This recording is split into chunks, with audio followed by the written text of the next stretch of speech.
பாரத்தோடு வந்திருக்கிறேன், வேதனையோடு வந்திருக்கிறாங்க. கர்த்தாவே ஸ்தோத்திரம்,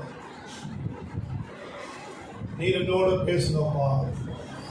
உங்கள் வார்த்தை கேட்க வந்திருக்கிறோம்ப்பா. ஆவலோடு, வாஞ்சையோடு, விருப்பத்தோடு வந்திருக்கிறோம். ஆண்டவரே பேசும், நீர் பேசும் ஆண்டவரை கேட்கிறோம். ஹல்லேலூயா, ஹல்லேலூயா. ஆண்டவரே நீர் பேசும்படியாக ஜெபிக்கிறோம். உங்கள் நாமத்தை மகிமைப்படுங்க. இயேசுவின் மூலம் ஜெபிக்க அவர்கள் ஹல்லேலூயா. பாஸ்டர் ஜான் அவர்கள் நமக்கு கற்பனை வார்த்தை கொடுத்து வருகிறார்கள். அவர்களை நான் ரொம்ப நாட்களாக அறிவேன். அவர் வரேன்னு சொல்கிறப்போ நானும் கூட முடியாது. பாஸ்டர் பிளேஸுக்கு வர சொன்னேன், அவரும் அந்த நேரத்தில் வர முடியாமல் போயிடுச்சு. இந்த நாட்களில் ஞாயிற்றுக்கிழமை ஆராதனைக்கு புக் பண்ணியிருந்தோம். இப்போ சனிக்கிழமையில் வர வேண்டியதான் மாறிடுது. அவன் அவர் சென்னையில் இருந்தாலும் கூட அவர் அறிமுகப்படுத்துறது யாருன்னு பார்த்தீங்கன்னா நம்ம மலேசியாவில் இருக்கிறார தாசையர். ஹல்லேலூயா. அவர் மூலமாக அவன் பாஸ்டரை அறிமுகப்படுத்துவோம். ஆனால் அவர் எனக்கு இவர் முன்னாடியே எனக்கு தெரியும். அவன் முன்னாடியே தெரிந்தாலும் அவர் தாசையை அவரோட அதிகமாக பழக முடிந்தது. அதற்கு பயமுண்டாவதாக. அவர் இந்த நாளில் அவர் வந்திருப்பது மிகுந்த சந்தோஷம். கர்த்தருடைய வார்த்தை நம்மத்தில் கொண்டு வருவார். நம்ம எல்லாம் கரங்களை தட்டி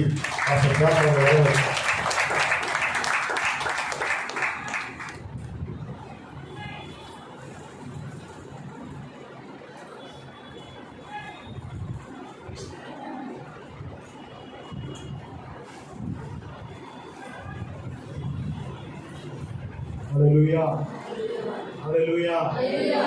ரொம்ப நல்லா இருக்க. ஹல்லேலூயா.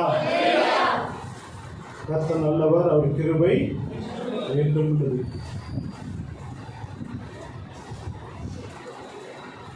நாளிலே ஒரு சாட்சியுள்ள ஜீவனால் நிறுத்தின தேவாதி தேவனுக்கு நன்றிகளை செலுத்துகிறேன். அழைப்பு கொடுத்த போதகர் அவர்களுக்கும் என்னுடைய மனமார்ந்த நன்றியை செலுத்துகிறேன். கர்த்தர் தாமே அவர்களையும் அவருடைய குடும்பங்களையும் ஊழியர்களை ஆசீர்வதிப்பாராக. ஒரே ஒரு வசனத்தை வாசிப்போம்.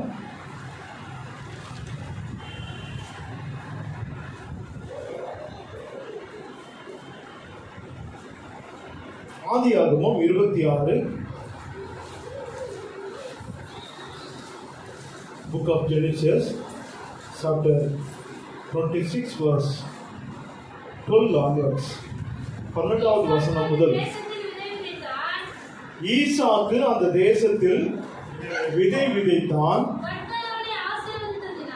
கர்த்தர் அவனை ஆசீர்வதித்ததினால் அந்த வருஷத்தில் அவன் 100 மடங்கு பலனை அடைந்தான். அவன் ஐஸ்வர்யவானாகி வர வர விருத்தி அடைந்து மகா பெரியவனானான். அவனுக்கு ஆட்டு மந்தையும் மாட்டு மந்தையும் அநேக பணிவிடைக்காரரும் இருந்தபடியினாலே. ஆமா, ஹல்லேலூயா. இடத்துல வாசிக்கிறோம், கர்த்தர் ஆசீர்வதித்ததினால் அந்த வருஷத்துல எத்தனை மடங்காம்? 100 மடங்கு பலனை அடைந்தான். 100 மடங்கு. ஒரு மனுஷன் ஆசீர்வதிக்கப்பட வேண்டுமானால் ஒரு சில காரியங்களை அவன் செய்தாக வேண்டும். ஒவ்வொருடைய வாழ்க்கையில பார்க்கும்போது ஒவ்வொரு மனுஷனுடைய ஆசீர்வாதத்துக்கு பின்பாக அவனுடைய ரகசியங்கள் ஒன்று உண்டு. அவனுடைய வெற்றியின் ரகசியங்கள் என்று சொல்லுவாங்க. எப்படி அவர்கள் இந்த நிலைமைக்கு வந்தார்கள், எப்படி அவர்கள் இந்த அளவுக்கு உயர்த்தப்பட்டார்கள், எப்படி ஒரு மனுஷன் 100 மடங்கு ஆசீர்வதிக்கப்படுகிறான், எப்படி எல்லாம் கர்த்தர் அவனை ஆசீர்வதித்தார் என்று அந்த அதிகாரம் முழுவதும் சொல்லப்பட்டிருக்கிறது. மாத்திரமல்ல, அந்த தேசத்துல மிகவும் வறட்சியான காலத்திலும் கூட கர்த்தர் அவனோடு கூட இருந்ததினால் அவன் எப்படிப்பட்டவனா 100 மடங்கு ஆசீர்வதிக்க பெற்றவனாய் இருந்தான். அப்படியானால் அந்த 100 மடங்கினுடைய ஈசாக்கின் ஆசீர்வாதங்களுடைய முக்கிய காரணிகளை நாம் பார்க்க போகிறோம். முதலாவது, அவனுடைய ஆசீர்வாதத்தினுடைய 100 மடங்கு ஆசீர்வாதத்தினுடைய முதலாவது காரணம் அவனுடைய கேள்வி கேட்காத கீழ்ப்படிதல். முதலாவது, அவனுடைய கேள்வி கேட்காத கீழ்ப்படிதல். இரண்டாவது பார்க்கும்போது, அவருடைய வாழ்க்கையிலே அவன் தேவனுடைய வேதத்தை தியானிக்கிறவனாய் இருந்தான். அவனுடைய ரகசியம் என்ன? அவனுடைய வெற்றியின் ரகசியம் என்னவென்றால், முதலாவது என்ன செய்கிறான்?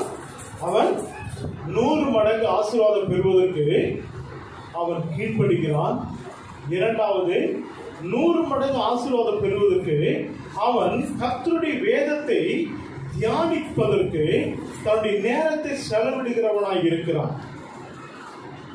மாத்திரமல்ல, அவனுடைய மூன்றாவது காரியம் பார்க்கும்போது,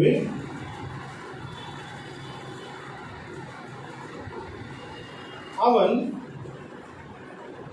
உபதேசத்திலே கர்த்தர் வைத்திருக்கிற கட்டளைகளையும் கர்த்தர் கொடுத்த வார்த்தைகளையும் கேட்டு அதிலே பழக்கப்பட்டவனாய் இருந்தது மாத்திரமல்ல, அதிலே முழுவதுமாய் தன்னை அர்ப்பணிக்க தன்னை ஒப்பு கொடுத்தவனாய் இருந்தான். மூன்றாவது ஆசீர்வாதத்தினுடைய ரகசியம், அவன் கர்த்தருடைய வார்த்தைக்கு முழுவதுமாய் கீழ்ப்படிந்து அதற்கு தன்னை முழுவதுமாய் அர்ப்பணித்த ஒரு ஈசாக்கு. நான்காவது, அவனுடைய தகப்பனாரும் தாயாரும் செய்த காரியங்களுக்கு தன்னை ஒப்பு கொடுத்து அவர்களுடைய பரிசுத்த ஜீவியத்தை முழுவதுமாய் பின்பற்றின ஒரு ஈசாக்கு. தகப்பன் தாயாருடைய பரிசுத்த வாழ்க்கையிலே நின்று அவன் கற்றுக்கொண்டு அதை பின்பற்றின ஒரு ஆசீர்வாதம். ஐந்தாவது பார்க்கும்போது, அவனுடைய ஜெப வாழ்க்கை. ஈசாக்கினுடைய வெற்றியின் ரகசியம் என்ன? அவனுடைய ஜெப வாழ்க்கை. முதலாவது பாருங்கள், அந்த 22ஆம் அதிகாரம்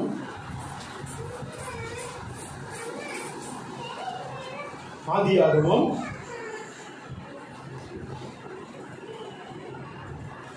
22ஆம் அதிகாரம் 7 முதல் வாசிப்போமா? ஆபிராமை நோக்கி, என் தகப்பனே என்றான். அதற்கு அவன், என் மகனே, இதோ இருக்கிறேன் என்றான். அப்பொழுது அவன், இதோ நெருப்பும் கட்டையும் இருக்கிறது, தகன பலிக்கு ஆட்டுக்குட்டி எங்கே என்றான். தகன பலிக்கு ஆட்டுக்குட்டி எங்கே என்றான். அதற்கு ஆபிரகாம், என் மகனே, தேவன் நமக்கு தகன பலியாக ஆட்டுக்குட்டியை பார்த்துக் கொள்வார் என்றான். தேவன் தமக்கு தகன பலிக்கான ஆட்டுக்குட்டியை பார்த்துக் கொள்வார் என்றான். இருவரும் கூடி போய் தேவன் அவனுக்கு சொல்லியிருந்த இடத்துக்கு வந்தார்கள். அங்கே ஆபிரகாம் ஒரு பலிபீடத்தை உண்டாக்கி கட்டைகளை அடுக்கி தன் குமாரனாகிய ஈசாக்கை கட்டி அந்த பலிபீடத்தை அடுக்கிய கட்டைகளின் மேல் அவனை கிடத்தினார். பின்பு ஆபிரகாம் தன் குமாரனை வெட்டும்படிக்கு தன் கையை நீட்டி கத்தியை எடுத்தான். ஆபிரகாம் தன்னுடைய கத்தி எடுத்து தன்னுடைய குமாரனை வெட்டும்படிக்கு. அப்பொழுது கர்த்தருடைய தூதனானவர் வானத்திலிருந்து ஆபிரகாமே, ஆபிரகாமே என்று கூப்பிட்டார். இந்த இடத்துல வாசிக்கிறோம். ஓரளவுக்கு சம்பவம் நமக்கு அடிக்கடி கேட்டிருக்கிறோம்.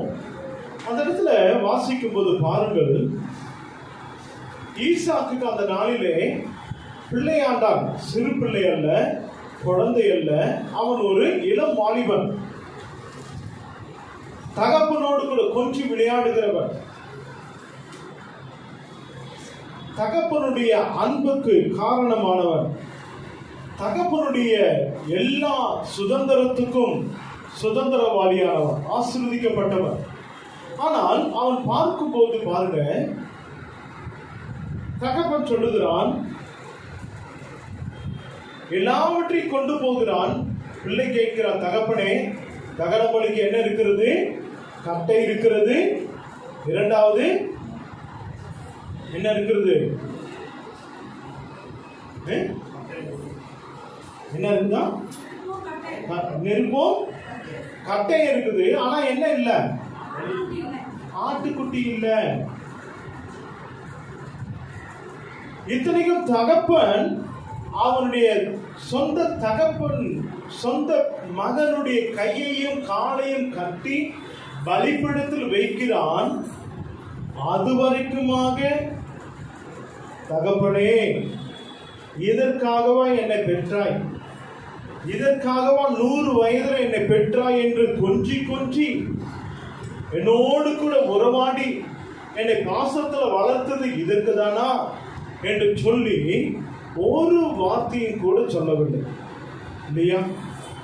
அதுதான் தேவனுக்கு என்று முழுவதுமாக கீழ்ப்படுகிறவனுடைய ஆசீர்வாதம். நாம் நினைக்கிறோம் அவர்கள் அப்படியா, இவர்கள் இப்படியா. தேசத்தில் பார்க்கும்போது ஆபிரகாமையும் ஈசாக்கையும் யாக்கோபையும் கர்த்தர் ஆசீர்வாதத்துக்கு காரணங்கள் மாத்திரமல்ல, கிட்டத்தட்ட உலகம் படைத்து ஆபிரகாம் ஈசாக்கு யாக்கோபு என்பவர்கள் வாழ்ந்த காலங்கள் கிட்டத்தட்ட 6000 வருஷங்களுக்கு மேலாக ஆகிவிட்டது. எத்தனை வருஷங்களுக்கு? 6000 வருஷங்கள் ஆகியும் அவர்களுக்கென்று தேவன் வாக்குரைத்த அந்த தேசத்தை அவர்களுக்கு இதுவரைக்குமாக பரிசாய் தந்த அந்த தேசத்தை இதுவரைக்குமாக இஸ்ரவேலின் தேவனுடைய தேசம் என்று சொல்லி ஆசீர்வதிக்கப்பட்ட தேசமாய் வைப்பதற்கு காரணம் அந்த மனிதர்களுடைய கீழ்ப்படிதல். அல்லேலூயா. ஏன் அப்படி சொல்லுகிறேன்? முழுவதுமாய் கீழ்ப்படிந்தால் முழுவதுமான ஆசீர்வாதம், பாதி கீழ்ப்படிந்தால் பாதி ஆசீர்வாதம், கால்பாகம் கீழ்ப்படிந்தால் கால்பாகம் ஆசீர்வாதம். நான் முழுவதுமாய் கீழ்ப்படிந்தால் மாத்திரமே தேவனுடைய முழுவதுமான ஆசீர்வாதத்தை 100 மடங்காக நான் பெற்றுக்கொள்ள வேண்டும் என்று வாஞ்சிப்பேன். ஆனால் நான் முழுவதுமாய் கர்த்தர் என்னை வைக்கிற இடத்திலே முழுவதுமாய் நான் கீழ்ப்படிய வேண்டும். அல்லேலூயா, அல்லேலூயா. இன்னைக்கு ஒரு சிறு பிள்ளையை பார்த்து தம்பி கடைக்கு போயிட்டு வாப்பான்னு சொன்னா என்ன கேட்பான்? ஒரு பிள்ளைய போயிட்டு கடைக்கு போயிட்டு வாப்பான்னு சொன்னா என்ன சொல்லுவான்?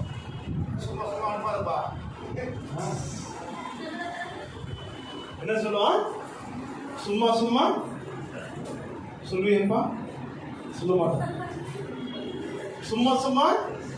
ரெண்டாவது, என் பிள்ளைய நான் சொல்றேன், நான் கடைக்கு போயிட்டு வாடான்னு சொன்னா எனக்கு என்ன தருவேன் கேட்பானா இல்லையா? அதுல எனக்கு என்ன கமிஷன் கேட்கறான்? தம்மா துண்டு, நம்ம எல்லாத்தையும் அவனுக்கு தான் கொடுக்குறோம் இல்லையா? சேர்த்து வைக்கிறது யாருக்காக? அவனுக்காக. கொஞ்சம் கொஞ்சமா நம்ம கூட சாப்பிடாம கொஞ்சம் அவனுக்கு எக்ஸ்ட்ரா ஒரு பங்கு கொடுக்குறோம். ஆனாலும் என்ன செய்யலாம்? எக்ஸ்ட்ரா எனக்கு என்ன கொடுப்ப? வெளியில போயிட்டு வரோம், பையன் முகத்தை பார்க்கறானா கையை பார்க்கறானா? பெற்றோருக்கு தெரியும். என்ன பார்க்கறான்? கையை பார்க்கறான். ஏன்? உன் அன்பு எனக்கு தேவையில்லை, நீ என்ன எனக்கு வாங்கி வந்தன்னு சொல்லு. நான் நேசிக்கிறவா, ஐ லவ் யூ, அதெல்லாம் பின்னாடி போய் ஃபர்ஸ்ட் எனக்கு என்ன வாங்கி வந்த.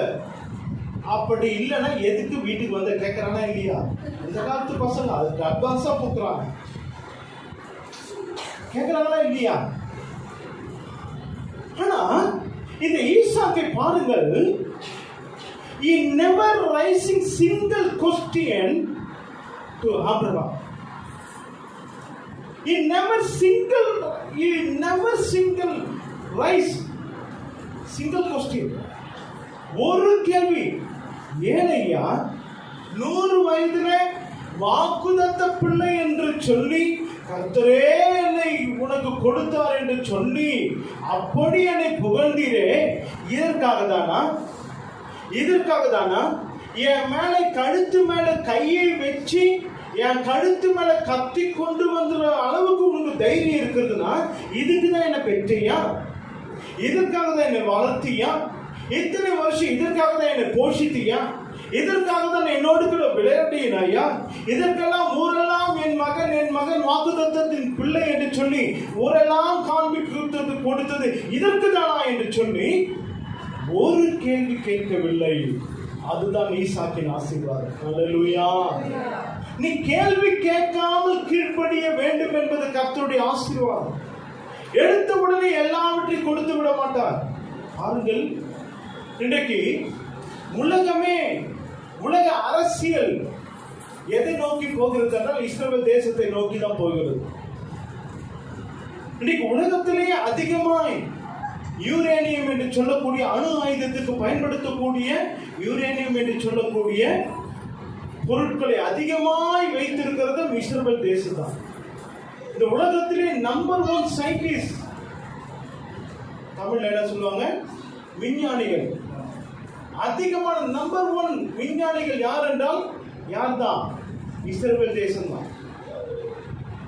இன்றைக்கும் பாலைவனத்தை சோழவளமாக்கி ஆசீர்வதிக்கப்பட்ட தேசமாய் கர்த்தர் அதை வைப்பதற்கு அன்றைக்கு 6000 வருஷங்கள் முன்பாக கீழ்ப்படிந்து கேள்வி கேட்காமல் முழுவதுமாய் ஒப்பு கொடுத்தானே அவனை பார்க்கிறார்.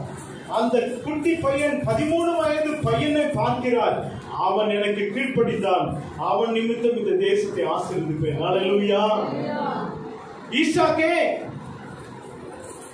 உன்னுடைய ரகசியம் என்ன? ஆசீர்வாத ரகசியம் என்ன? இல்ல, என் தகப்பன் சொன்னாரு, நான் கீழ்ப்படிந்த. எனக்கு ஒரு கேள்வி எடுப்பதற்கு ஒரு காரியமும் எனக்கு வரவில்லை. கேள்வி கேட்காமல் கீழ்ப்படிந்தேன் என்று சொல்லுவார்.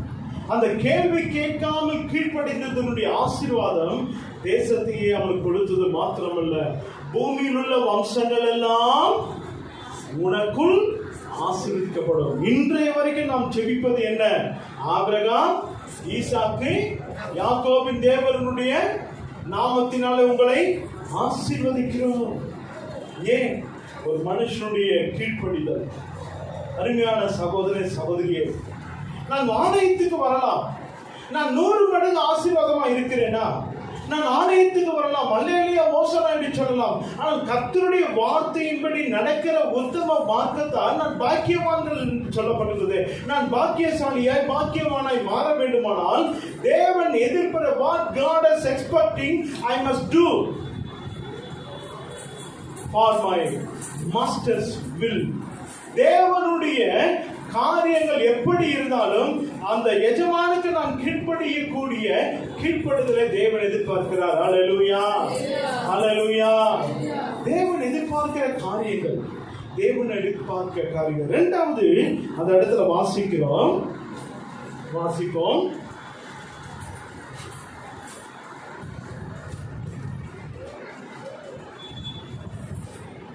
ஆதியாகமம் 24:63 வாசிப்போமா? ஈசாக்கு சாயங்கால வேளையிலே தியானம் பண்ண வெளியே போயிருந்து என்ன செய்தாராம்? ஈசாக்கு தியானம் பண்ண வெளியே போயிருந்து. அல்லேலூயா. ஈசாக்கினுடைய 100 மடங்கினுடைய இரண்டாவது காரணம், ஆசீர்வாதத்துக்குரிய இரண்டாவது காரணம் என்னவென்றால் அவன் கர்த்தருடைய வேதத்தை தியானிக்கிறதிலே தன்னுடைய வாழ்க்கையை பழக்கமிக்கப்பட்டிருந்தான். அல்லேலூயா. நாம் எத்தனை பேர் சொல்ல முடியுங்க இந்த வேதத்தை? நான் எத்தனை இன்னைக்கு நான் பைபிள் படிச்சவங்கள கை வைத்துன்னு பார்க்கலாம். அவ்வளவுதானா? ரொம்ப பேருக்கு நான் கேள்வி கேட்கறது புரியுதா? உண்மையா நான் காலைல எழுப்பி பைபிள் படிச்சவன்றது மட்டும் கை வைத்துக்கு பார்க்கலாம். ரொம்ப பரிதாபமா இருக்கு, ரொம்ப கஷ்டம். நான் உத்தம மார்க்கத்தானாய் மாற வேண்டுமானால் இந்த வேதம் எனக்கு வெளிச்சமாய் மாறும். அல்லேலூயா. வேதத்தை நான் படிக்கதான் கர்த்தரை ஆசீர்வதிக்க முடியும். அல்லேலூயா, அல்லேலூயா. நான் 9ஆம் கிளாஸ் 3 வருஷம் படிச்சேன். ஸ்கூல்ல எத்தனை வருஷம்? 3 வருஷம். எந்த கிளாஸ்? 9ஆம் கிளாஸ். 9னாலே ஒரு மாதிரியான நம்பர். அதில் எத்தனை வருஷம்? 3 வருஷம். 3ஆவது வருஷம் முடிஞ்சு 4ஆவது வருஷம் வரும்போது பிரின்சிபல் கூப்பிட்டு, தம்பி ஸ்கூலை விட்டு போயிட்டீங்கன்னா நல்லா இருக்கும்பா அப்படின்னா. என்ன சொன்னாரு? ஸ்கூலை விட்டு வெளில போயிட்டீங்கன்னா நல்லா இருக்கும். என் பேரை ஸ்கூல் பேரை ரொம்ப டேமேஜ் ஆக்கிறேன். என்ன சார், உன்னை குறித்து 4 போலீஸ் ஸ்டேஷனில் வருது, ரெக்கார்டு வருது, ஸ்கூலை விட்டு போயிட்டீங்கன்னா நல்லா இருக்கும் அப்படின்னு. நான் போகிறேன், ஆனால் 9ன்ற நம்பர் எனக்கு வேணாம். 10ஆம் கிளாஸு பாஸ்ன்னு போட்டு கொடுங்க சர்டிஃபிகேட்டில், நான் ஸ்கூலை விட்டு போயிருக்கேன் அப்படின்னாரு. உடனே பிரின்சிபலுக்கு சொன்னார், தம்பி எதுக்குப்பா நீ 10th கேட்குற? +2வே நான் பாஸ்ன்னு போட்டு கொடுத்துருவேன், ஸ்கூலை விட்டு போயிட்டீங்கன்னா எனக்கு ஒரு பெரிய கும்பிடுப்பாங்க.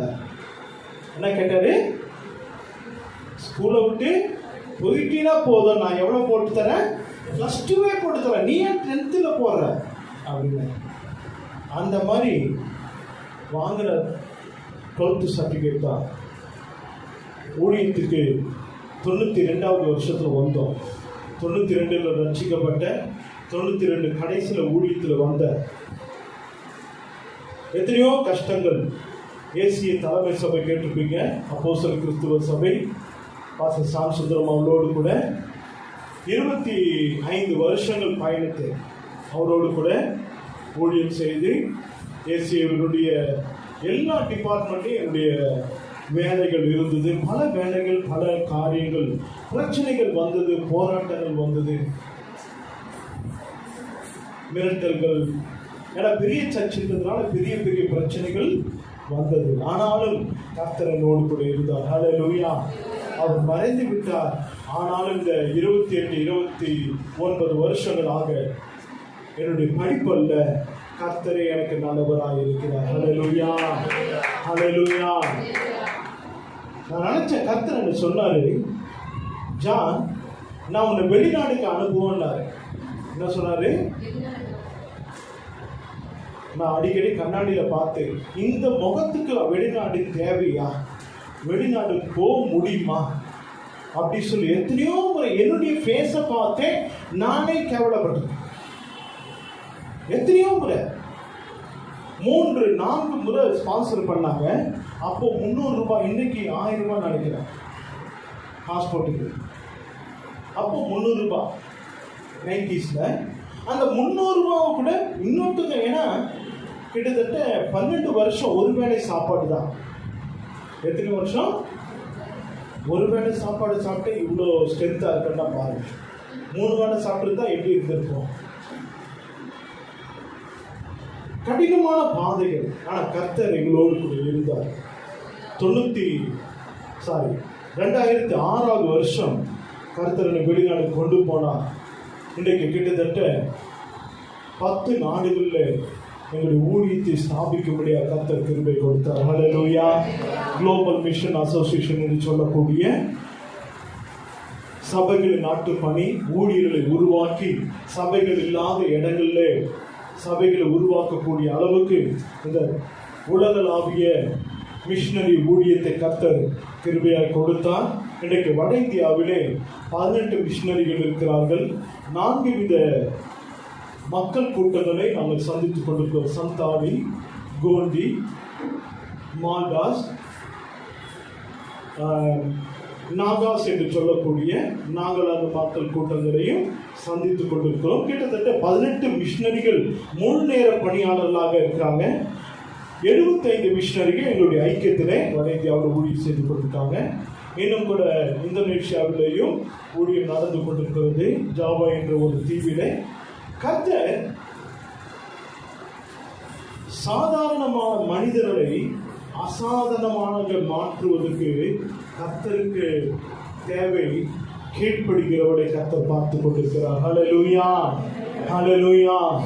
நீ முழுவதுமாய் கீழ்ப்படிந்தால் முழுவதுமான ஆசீர்வாதம், முழுவதுமாய் கீழ்ப்படிந்தால் முழுவதுமாய் கர்த்தர் உனக்கு கிருபைகளை கொடுக்கிறார். ஹல்லேலூயா, ஹல்லேலூயா. ஈசாக்கினுடைய இரண்டாவது ஆசீர்வாதம், அவன் வேதத்தை தியானிக்கிறவனாய் இருந்தான். இந்த வாழ்க்கையிலே என்னுடைய படிப்பு என்ன உயர்த்தவில்லை, ஆனால் கர்த்தர் கிருபை இன்னைக்கு ஆங்கிலத்திலேயே பிரீச் பண்ண முடியாது, பல தேசங்களுக்கு தனியாய் போய் ஊழியம் செய்யும்படியாய் கர்த்தர் எனக்கு கிருபை கொடுத்துட்டாருன்னா அதுக்கு ஒரு காரணம் என்னுடைய படிப்பு அல்ல, நான் வேதத்தை தியானித்த தியானம். அல்லேலூயா. அந்த வேத தியானம் ஒரு நாளிலே நாங்கள் முழங்கால் படியிட்டு, முழு முழங்கால படியிட்டு தான் நாங்கள் வேதத்தை வாசித்த நாட்கள் உண்டு. ஆங்கில வேதாகமத்தையும் தமிழ் வேதாகமத்தை வைத்து வாசிப்போம். அந்த வேத கிருபை, அந்த வேத தியானம் தான் இன்றைக்கு கர்த்தரங்களை இந்த 30 வருடங்களாக கிருபையாய் காத்து கொண்டு வருகிறார். ஹல்லேலூயா. உடைய வாழ்க்கையில உயர்த்துவது ஒரு ஜாதியோ உடைய படிப்பு அல்ல, உன் தேவனாகிய கர்த்தரோடு கூட நீ இருந்தால் மாத்திரமே, உன் தேவனாகிய கர்த்தருடைய வேதத்தை நீ தியானித்தால் மாத்திரமே கர்த்தர் உன்னை வாளாக்காமல் தலையாக்குவார், நீ கீழாகாமல் மேலாவாய். ஹல்லேலூயா, ஹல்லேலூயா, ஹல்லேலூயா. அந்த தாசையா வந்தாங்க, அவங்க மெத்தடிஸ்ட் சர்ச்சு. ஆனால் நான் அங்கே படிக்கும்போது என்னோடு கூட அதிகமாக இருந்து கிளாஸ் எடுக்க சொல்லுவாங்க, தனி இண்டிவிஜுவல் கிளாஸ் எடுத்து இன்றைக்கு பார்த்தீங்கன்னா கர்த்தருடைய ஊழியக்காரராக மாற்றி இருக்கிறார். ஹல்லேலூயா.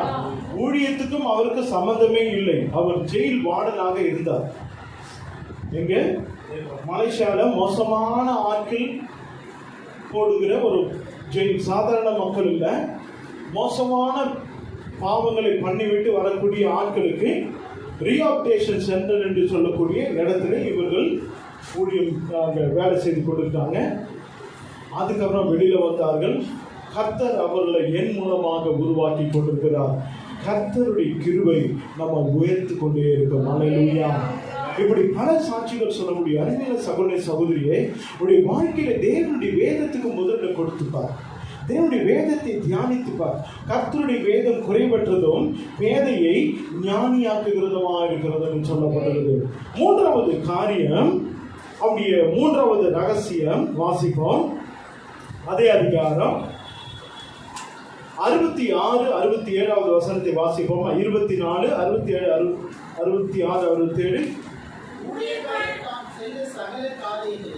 ஊழியக்காரன் தான் செய்த சகல காரியங்களையும் ஈசாக்குக்கு விவரித்து சொன்னான். அப்பொழுது ஈசாக்கு ரெபெக்காளை தாய் சாராளுடைய கூடாரத்துக்கு அழைத்து கொண்டு போய் அவளை தனக்கு மனைவியாக்கி கொண்டு. என்னவாங்க, வாலிப பிள்ளைங்க யாராவது இருக்காங்களா? யார் வாலிப பிள்ளைங்க? படிப்பியாமா? கொஞ்சம் காது கேட்கிற மாதிரி படிக்க பார்க்கலாம் அந்த வசனத்தை. அப்பொழுது ஈசாக்கு, அப்பா மைக்கே தேவையில்லை. வெரி குட், சூப்பர், படிங்க. அப்பொழுது ஈசாக்கு ரெபெக்காளை தன் தாய் சாராளுடைய கூடாரத்துக்கு அழைத்து கொண்டு போய், ரெபெக்காளை தன் தாயாகிய சாராளுடைய கூடாரத்துக்கு அழைத்து கொண்டு போய் அவளை தனக்கு மனைவியாக்கி கொண்டு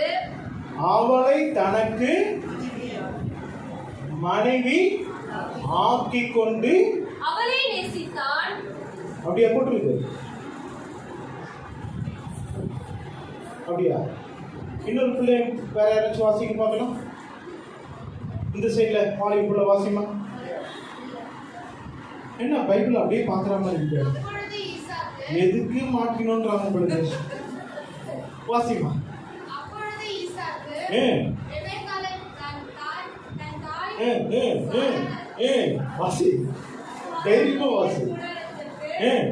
அழைத்து கொண்டு போய் அவளை தனக்கு மனைவியாக்கி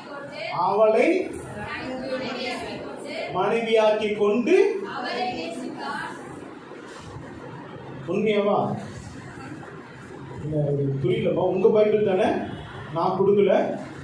என்ன போட்டுக்குதாங்க? மனைவியாக்கி அவளை நேசித்தானா? நேசிச்சு மனைவி ஆக்கியாளா? உண்மையா போட்டுக்குதா? அப்புறம் இன்னைக்கு நம்ம என்ன செய்வோம்? எங்கேயும் மாற்றோம் இல்ல? மனைவியாக்கி கொண்டு அவளை நேசித்தான். இல்ல இன்னைக்கு எப்படி ஓடுது? நேசிச்சு அதனாலதான் பட்டுக்குது அப்பப்போ. இல்ல அப்பப்போ ஒரு மாசம் பக்கத்துல போகுது, 2வது மாசம் ஒரு அடி, 3வது மாசம் 2 அடி, 3வது மாசம் 3 அடி, ஒரு 5 வருஷம் ஆச்சுன்னா 5 அடி இல்லை, 5 மீட்டர் தொலைவில் எங்கேயோ போகலாம். நல்லா சொல்ல, நீ சர்ச்சைக்கு போ. ஆமா ஆமா, நான் சில சமயத்தில் நினைப்பேன், இந்த அனனியா சப்பீரால் பாருங்க, நல்ல சூப்பர் தம்பதி தான். சொத்து பிரிக்கிறதுல இப்படி 2 பேரும் ஒன்னா இருக்காளுங்க. என்னம்மா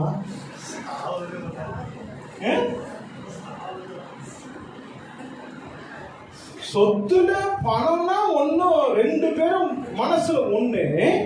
ஆணையம்னா எத்தனை மணி நேரம் கழிச்சு வரலாம்? புருஷன் சர்ச்சைக்கு போயிட்டான், மனைவி நல்ல லிப்டிக்லாம் போட்டு, நல்ல ஃபேரன் லவ்லிலாம் போட்டு, இல்லை ஒன்றுத்துக்கு 2 முறை சாரிலாம் கட்டி, முன்னாடி நல்லா இருக்கா பின்னாடி நல்லா இருக்காலாம் பார்த்துட்டு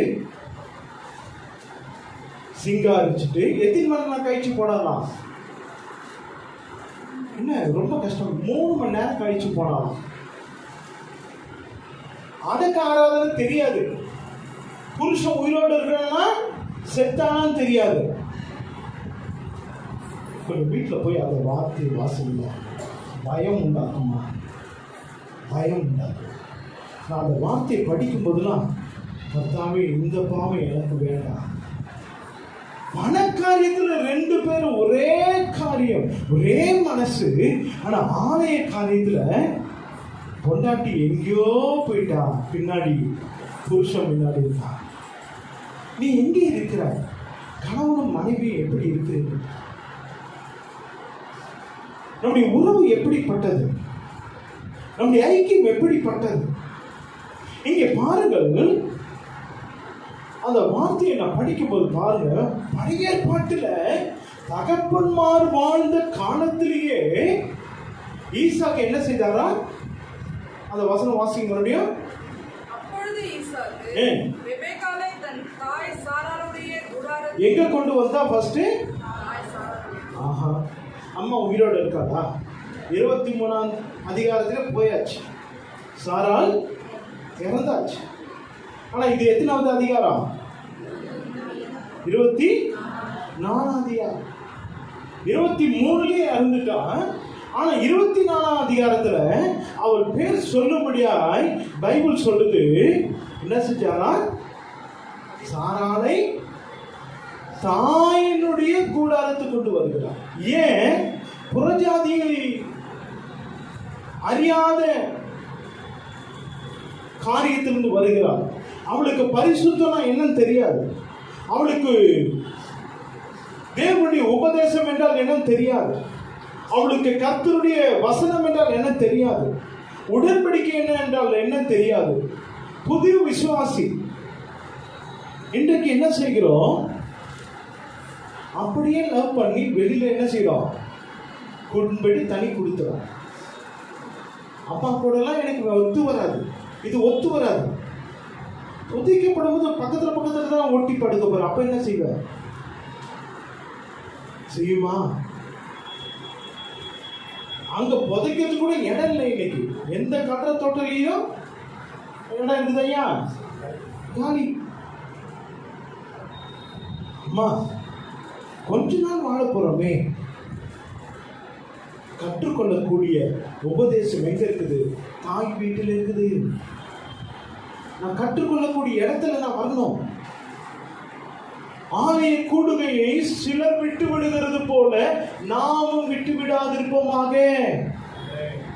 விட்டு விடாதிருப்போமாக. என்ன சூழ்நிலை வந்தாலும் சரி, தேவனுடைய ஆலயம், தேவனுடைய ஐக்கியம், தேவ மகிமை அனுபவிக்கிற இடம். நாம் எங்கே சுற்றினாலும் தேவன் என்னை எங்கே ஆலயத்தில் வைத்திருக்கிறார், அந்த ஆலயத்துக்கு நான் வர வேண்டும். அந்த ஆலயத்தில் நான் கற்றுக்கொள்ள வேண்டும். அந்த ஆலயத்தில் என்னை முழுவதுமாய் ஒப்புக் கொடுக்க வேண்டும். அந்த ஆலயத்திலே என்னை அர்ப்பணிக்க என்னை ஒப்புக் கொடுக்க வேண்டும். அல்லேலூயா, அல்லேலூயா. கடினம்தான். ஆனால் ரெபெக்காள் கிருபை பெற்றவர். ஒரு கேள்வி கேட்கவில்லை. ஈசாக்கே, நீர் ஏன் என்னை உங்களுடைய தாயின் இடத்தில் கொண்டு போகவில்லை? நமக்கு ஒரு கூடாரம் போடும். சொல்லலாமா இல்லையா? ஒரு புதிய கூடாரம் போடும். உங்களுடைய தகப்பனை அங்கே வையும். நமக்கு என்று ஒரு கூடாரம் போடும். கூடாரம் தானே, செலவில்லாது தானே, ஏற்கனவே கூடாரம் பண்ணுகிறவர் தானே, இருக்குமே, அந்த தனி கூடாரம் போடும். இல்லை, வேண்டாம். என் தாயினுடைய கூடாரத்தில் வந்து நீ கற்றுக்கொள்ளக்கூடிய உபதேச காரியங்கள் ஒன்று உண்டு. பரிசுத்தம் என்றால் என்ன? கிருபைகள் என்றால் என்ன? உன்னுடைய ஆவிக்குரிய வளர்ச்சிக்கு, உன்னுடைய ஆவிக்குரிய ஆசீர்வாதங்களை நீ பெற்று அனுபவிக்க வேண்டுமானால் அதற்குரிய ரகசியங்கள் ஒன்று உண்டு. அதை கற்றுக்கொள்ள வேண்டும். எடுத்த உடனே பரலோகத்துக்கு போக முடியாது. எடுத்த உடனே 100% ஆசீர்வாதம் பெற்றுக்கொள்ள முடியாது. நான் கற்றுக்கொள்ளக்கூடிய சிந்தனையுள்ளவனாய் மாற வேண்டும்.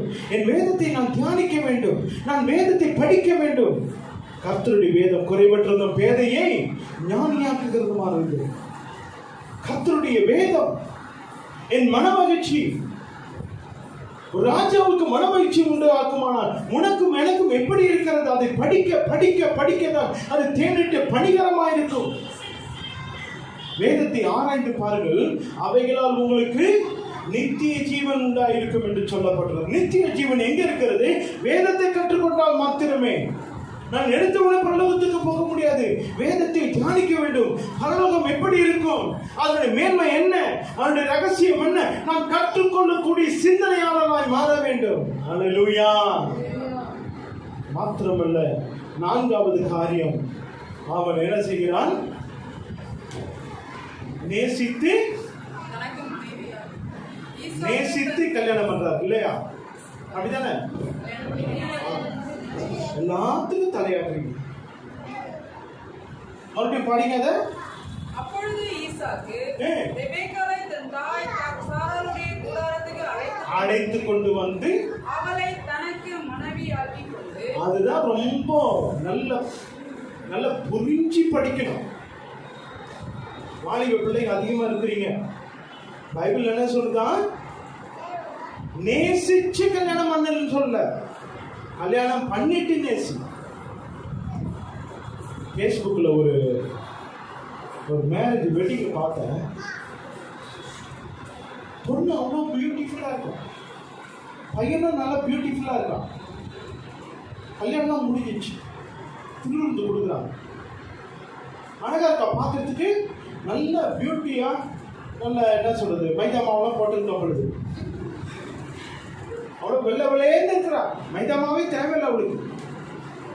வெள்ளை வெள்ளையேன்னு இருக்கிறா. ஊழியக்காரன் முடிச்ச உடனே மோதிரம்லாம் போட்டு கம்யூனியன் கொடுப்பாங்க. ஃபாரின்லாம் மேரேஜ் பண்ண உடனே கம்யூனியன் கொடுக்குறோம். அந்த கம்யூனியன் பாத்திரத்தை எடுத்து போய் வாயில வைக்கிறாரு. பல்லு பாத்திரத்துக்குள்ள முடிஞ்சிச்சு.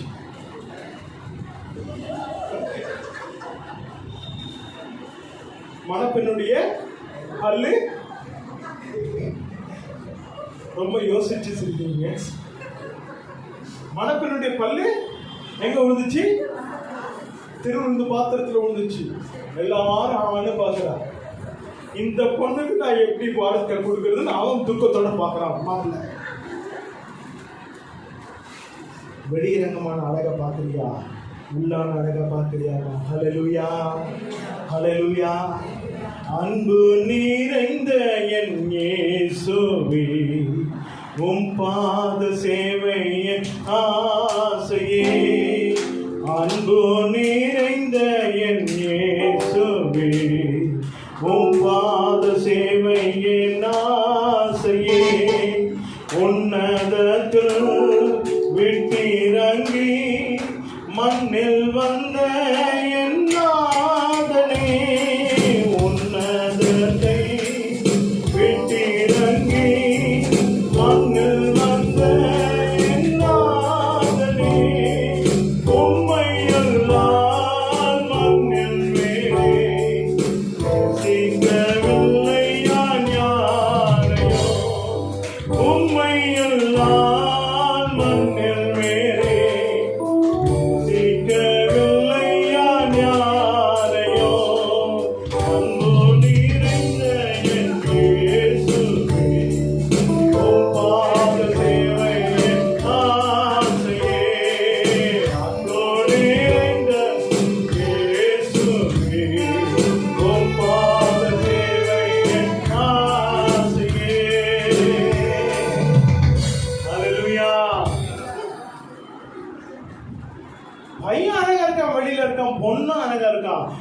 பல்லு சரியில்லையே. வாழ்க்கைக்கு பல்லு இல்லைன்னா சொல்லு போச்சே. வாழ்க்கை அப்படிதான். நீ யாரை பார்த்து வாழ்க்கையை தேடி போகிறாய்? வாலிப பிள்ளைகள் எச்சரிக்கையாக இருக்க வேண்டும். தேவன் உனக்கென்று அழகான மகளை வைத்திருக்கிறார். ஈசாக்கினுடைய வயது 40. அவனாக தேடி போகவில்லை. அந்த தேசத்து கானானிய பெண்ணோடு கூட வாழ்ந்திருக்கலாம். ஏசாவை போல அழகான பெண்களை தேடி ஓடி இருக்கலாம். அதற்கெல்லாம் அவனுடைய இருதயமோ அவனுடைய சிந்தையை செவிசாய்க்கவில்லை. ஒன்று தெரியும், என் தகப்பனுடைய தேவனாகிய கர்த்தர் எனக்கென்று எந்த பெண்ணை கொடுத்திருக்கிறாரோ அது கேள்வி கேட்காமல் அவளை நான் வைத்து என்னுடைய வாழ்க்கை நடத்துவேன் என்று முழுவதுமாய் ஒப்பு கொடுத்த ஒரு நல்ல ஒரு ஆவிக்குரிய சிநேகிதனாய் இருந்தார். ஹல்லேலூயா, ஹல்லேலூயா. வாலிப மகளே, வாலிப பெண்ணே, சகோதரியே, சகோதரனே, இந்த வாழ்க்கை குறித்து நினைச்சுப்பார். அவசரப்பட்டு ஓடாதே, அவசரப்பட்டு ஓடாதே. வாழ்க்கையில நான் பைபிள் காலேஜுக்கு படிச்சுப்போம். அங்கே மலேசியாவுக்கு படிக்க போனேன். ஒரு வருஷம் கிராஸ் கல்ச்சர் பற்றி, அதாவது மிஷனரி ஸ்டடீஸ், உலகளாவிய மிஷனரி ஸ்டடீஸ் என்று சொல்லக்கூடிய அளவுக்கு, ரெண்டாவது ஆசிய கலாச்சாரத்தையும் ஆசிய மொழிகளையும் கற்றுக்கொள்ளும்படியாக அங்கே போயிருந்தேன். எனக்கு அப்போ 37, 38 வயசு. எத்தனையோ பேர் கேட்டாங்க, எப்போ கல்யாணம் ஆகும், எப்போ கல்யாணம், எப்போ கல்யாணம். ஒன்றும் அழகான பொண்ணு தேடிக்க, ஒன்றும் அழகான பொண்ணு கிடைக்கல. காலேஜ் வேற, நல்ல அழகழகா சைனீஸ் நம்ம தேடி வருது பக்கத்துலயே.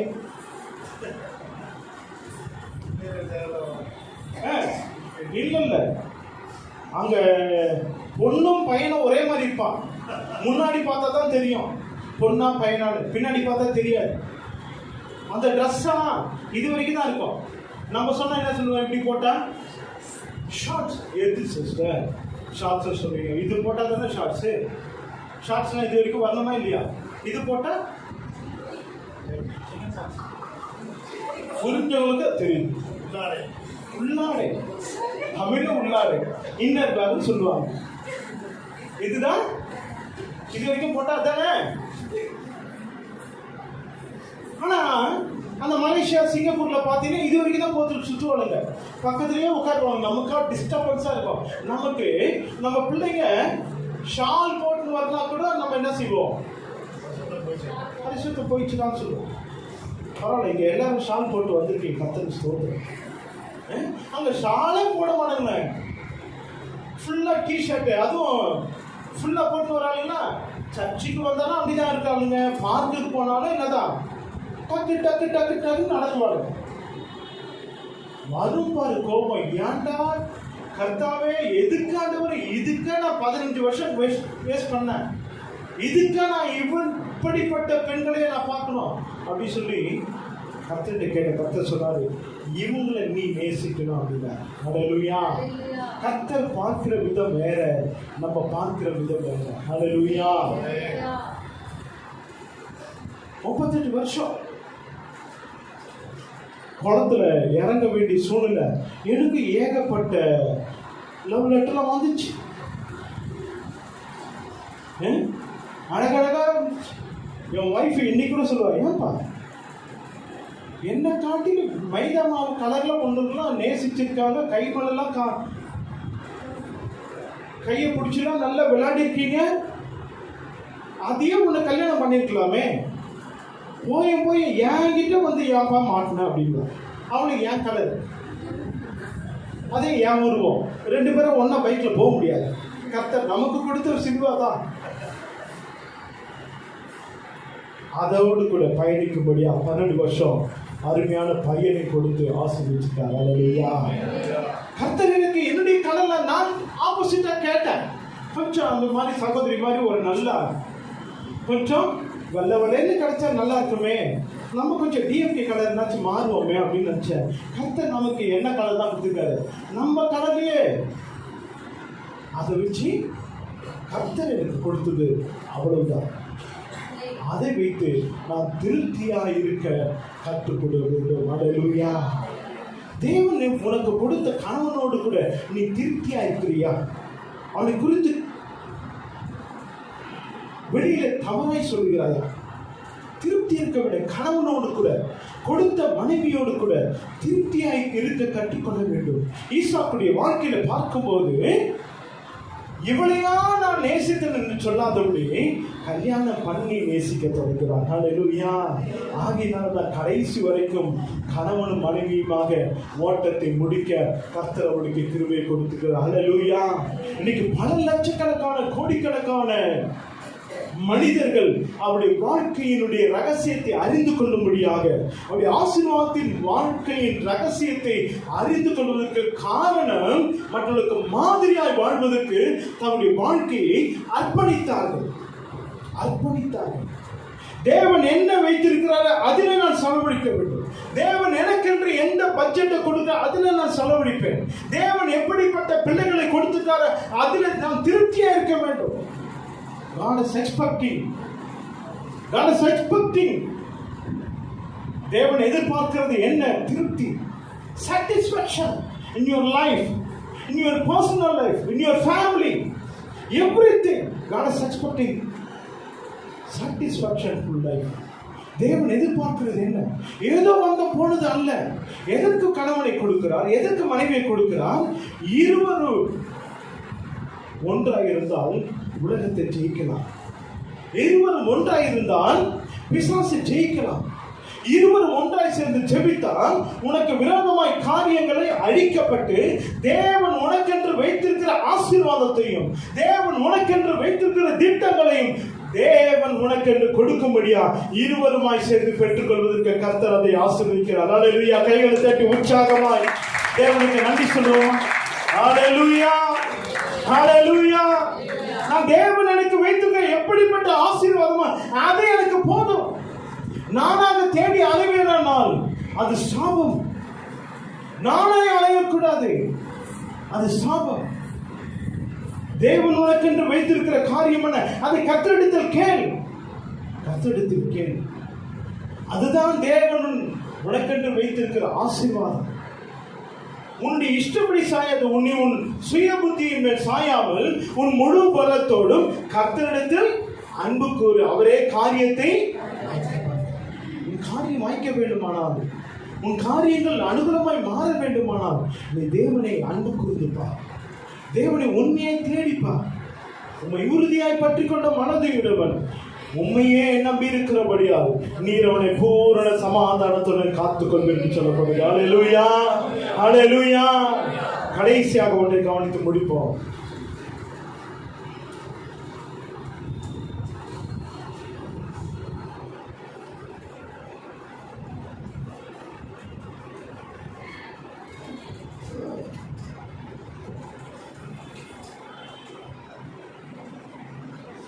அதே ஆதியாகமம்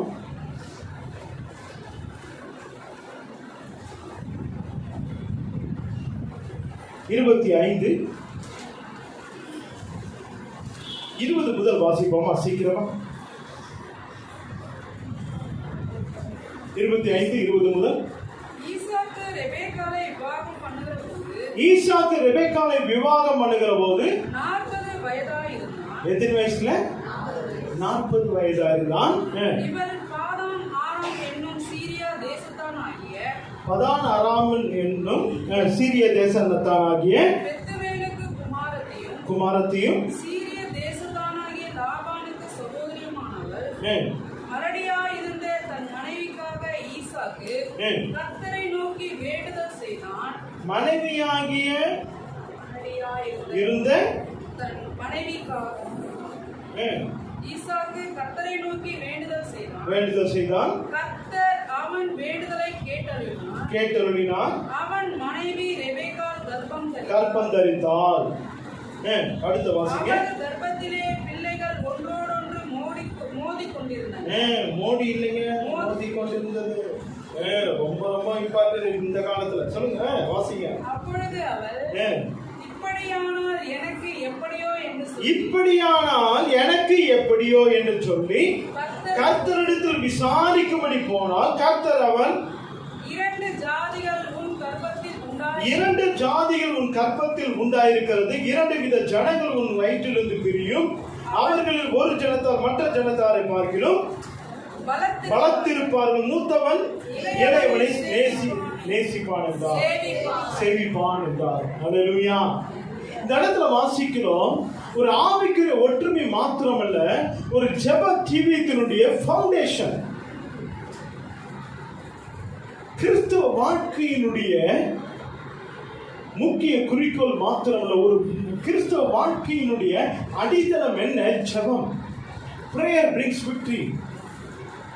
உடைய பிள்ளைகளுக்காக நீ ஜெபிக்கிறையா? உடைய கணவனுக்காக நீ ஜெபிக்க முடிகிறதா? அந்த கணவனை குறித்து நீ குறைகளை சொல்லுகிறாயா? இல்லை என்றால் அந்த கணவனுக்காக நீ ஜெபிக்கிறியா? உன் சபைக்காக நீ ஜெபிக்கிறாயா? உடைய சமுதாயத்துக்காக நீ ஜெபிக்கிறாயா? மலடியான 40 வயதாகிவிட்டது, ஊரெல்லாம் நல்லது பட்டதுக்கு எதுக்கும் கூப்பிட மாட்டார்கள், புறக்கணிக்கப்பட்ட சூழ்நிலை. ஈசாக்கு பார்க்கிறான். இதுக்கு ஒரே காரியம், அவன் மருத்துவர்களையோ மருத்துவச்சிகளை தேடி ஓடவில்லை. அவனுக்கு தெரியும், அவருடைய தேவனாகிய தகப்பனாகிய கர்த்தராகிய தேவன் அற்புதம் செய்ய வல்லவர் என்பதை அவன் நம்பினான். அல்லேலூயா, அல்லேலூயா. பிரச்சனைகளை பார்த்தோம், மலடி என்று சொல்லக்கூடிய நிலைமையில இருக்கிற மனைவிக்கு பார்த்தோம், ஒதுங்கி போகவில்லை. அவன் நம்பின கர்த்தரை நோக்கி வேண்டுதல் செய்கிறான். நம்பின கர்த்தர் அவனுக்கு அற்புதங்கள் செய்கிறார். அல்லேலூயா. நீ கர்த்தரை நம்புகிறாயா? உன்னுடைய பிரச்சனைகள் மத்தியில தேவனோடு கூட உறவாடுகிறாயா? அங்கே பாருங்கள், கணவன் ஜெபிக்கிறான், மனைவி ஜெபிக்கிறாள். அல்லேலூயா. கணவன் ஜெபிக்கிறான் பிள்ளைக்காக, பிள்ளைகளை எப்படி வளர்க்க வேண்டும் என்பது மனைவி ஜெபிக்கிறான். பிள்ளை வளர்ந்த உடனே பிரச்சனைகளுக்காக கர்த்தரை நோக்கி இரவு முழுவதும் யாப்போக்கு என்கிற ஆற்றண்டையிலே கர்த்தரை நோக்கி காலை பிடித்து செபிக்கி போராடி வெற்றி பெறுகிறார். அல்லேலூயா, அல்லேலூயா. How is the greatest foundation in their family? பாருங்க,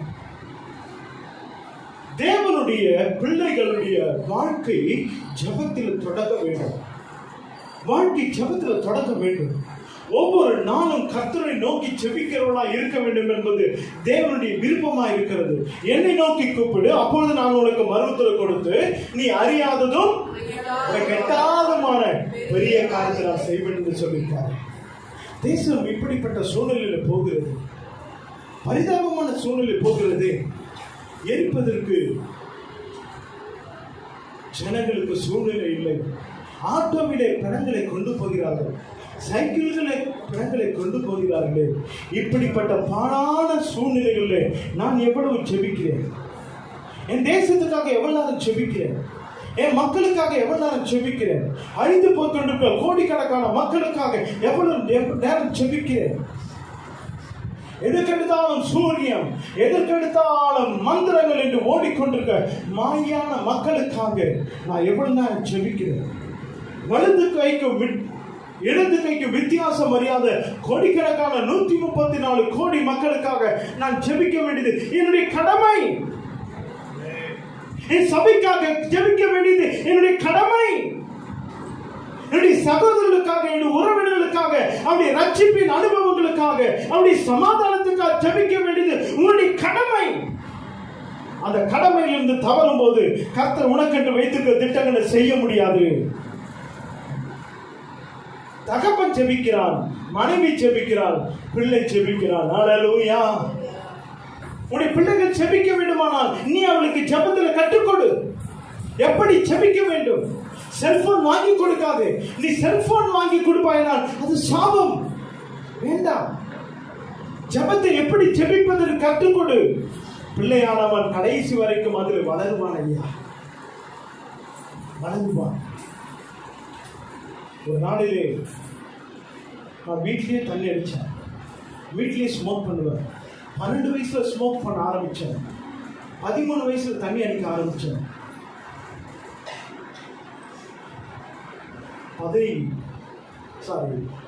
92வது வருஷத்தில் 91வது வருஷம் கடைசி நாட்கள்ல ஒரு நாள் தண்ணி அடிச்சுட்டு வந்து வீட்டில் படுத்துக்கிறேன். ஃபுல் போதை. எங்க அம்மா மட்டும் தான் தனியா இருக்காங்க. எங்க அப்பாவை நான் பார்த்ததில்லை. நான் பிறந்து 11வது மாதம் என் தகப்பனை இழந்து விட்டார். I never seen my own father. அவங்க முகம் எப்படி இருக்கும்? ஏன்னா அந்த காலத்தில் ஃபோட்டோஸ் இல்லை, தெரியாது. நான் கர்த்தர் ஹல்லேலூயா. அதனால நான் படுத்து கொண்டு இருந்தேன், போதையில முடங்கி கொண்டிருந்தேன். ஆனாலும் அந்த போதையை மீறி என் தாயினுடைய உணவல் சத்தம் என் செவிகளில் வந்து கொண்டே இருந்தது. அம்மா, என் மகனை லட்சியம் ஆனவர், என் மகனை லட்சியம் அப்பா. அவனுக்கு ஒன்றும் தெரியாது. என் தாய் என்னை பற்றி வெளியில் யாரிடத்திலும் சொன்னதில்லை. ஆனால் ஜெபித்தாள். அந்த தாயினுடைய ஜெபம் இன்னைக்கு உங்கள் மத்தியிலே ஊழியக்காரனை மாற்றியிருக்கிறார். ஹல்லேலூயா, ஹல்லேலூயா. இன்றைக்கும் இதுவரைக்குமாக 76 வயது வரைக்குமாக எனக்காக, பிள்ளைகளுக்காக, ஊழியத்துக்காக ஜெபிக்கிற தாயா இருக்கிறாங்க. நாளைக்கு உன் பிள்ளைகள் உன்னை குறித்து சொல்ல முடியுமா? என் தாயினுடைய உபதேசம் என்னை பரிசுத்தப்படுத்துன்னு சொல்ல முடியுமா? உன்னுடைய வாழ்க்கை என்ன? உன்னுடைய பிள்ளைகளுக்கு நீதான் முதல் ஆசிரியர், நீதான் முதல் ஆசீர்வதிக்கப்பட்ட ஆசிரியர். நீ என்ன சொல்லி கொடுக்குற அதுதான். என் பையன் என்னென்ன செய்யறேன், நான் என்ன செய்யறேன் அப்படியே செய்வான். அவன்கிட்ட சொல்றது ரொம்ப பயமா இருக்கு. அவனுக்காகவே டிவியே வேணாம். ஏன்? எதனாச்சும் அட்வர்டைஸ்மெண்ட் பார்த்து அந்த சமயத்தில் என் பையன் அதை பார்த்து தவறா நினைச்சுக்க கூடாது. வேண்டாம். அம்மா, உன் மகனை சிச்சை செய், பிற்காலத்தாக அவன் விடாதிருப்பான். பிள்ளையானவனை நடக்க வேண்டிய வழியில் அவனை நடத்து, முடிவிலும் அவன் விடாதிருப்பான். கண்களை மூடுவோமா,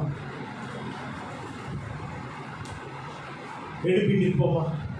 எல்லாரும் எழுப்பி நின்று கண்களை மூடி கர்த்தாவே, வலது கருத்தை சிரசில் வைத்து, இடது கருத்தை உங்களுடைய இருதயத்தில் வைத்து, என்னை ஒரு ஈசாக்காய், என்னை ஒரு ஆசீர்வதிக்கப்பட்ட 100 மடங்கு ஆசீர்வாதத்துக்கு காரணமான ரெபெக்காளாய் ஈசாக்கா என்னை மாற்றும் அப்பா, என்னை மாற்றும் ஆண்டவரே. கேட்போமா அப்பா கிட்ட?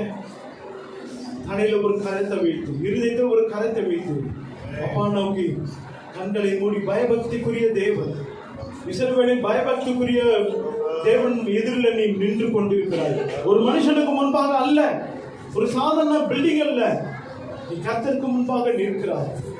அப்பா கிட்ட கேட்பாயா, கர்த்தாவே எனக்கு ஒரு ஜெப ஆவி எனக்கு தாங்கப்பா, எனக்கு ஒரு பரிசுத்த வாழ்க்கை எனக்கு தாங்க, உண்மை நேசித்து உண்மையாய் நடக்கக்கூடிய கிருபைகளை எனக்கு தாங்க, என்னை பரிசுத்தப்படுத்துமா, என்னை பரிசுத்தப்படுத்துமா, வழி நடத்துமா, ஒவ்வொருவரையும் வழி நடத்துமா. நீரே பொறுப்பு. இயேசுவின் நாமத்துக்கு தான். அல்லேலூயா. இந்த சத்தியத்தை கேட்டோம். அப்படி நின்றவனமாக நம்ம பாடலை பாடுவோம். கர்த்தருக்கு நாளைக்கு செலுத்துவோம். ஸ்தோத்திரம்.